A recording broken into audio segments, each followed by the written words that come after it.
So in the first section of the film, we really wanted to show the greatest discoveries of David's lifetime. And that included the least known habitat of all, the open ocean.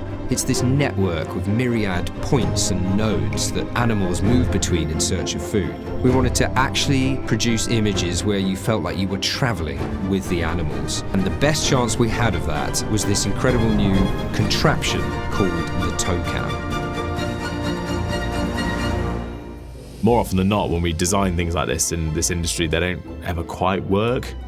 It took a lot of development. We realised quite quickly the longer the TowCam, the more stable it would be. We basically ended up designing a missile smothered in cameras, which made it a nightmare to get through customs. They just looked at it like, what the f*** is that? And we decorated our TowCam in, I think, quite a gorgeous way. Colourful squid lures, tin foil, anything eye-catching that might pull an animal's attention. It got to a point where all we could do was take it out to sea and just try it.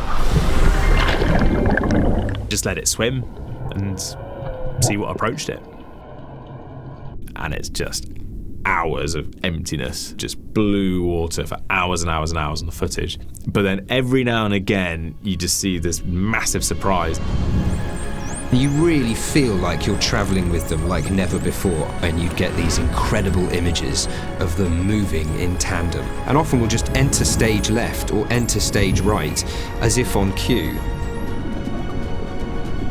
It's extraordinary.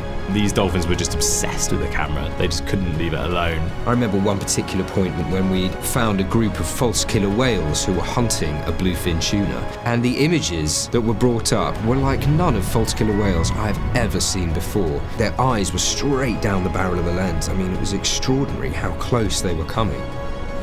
We just couldn't believe how well it worked.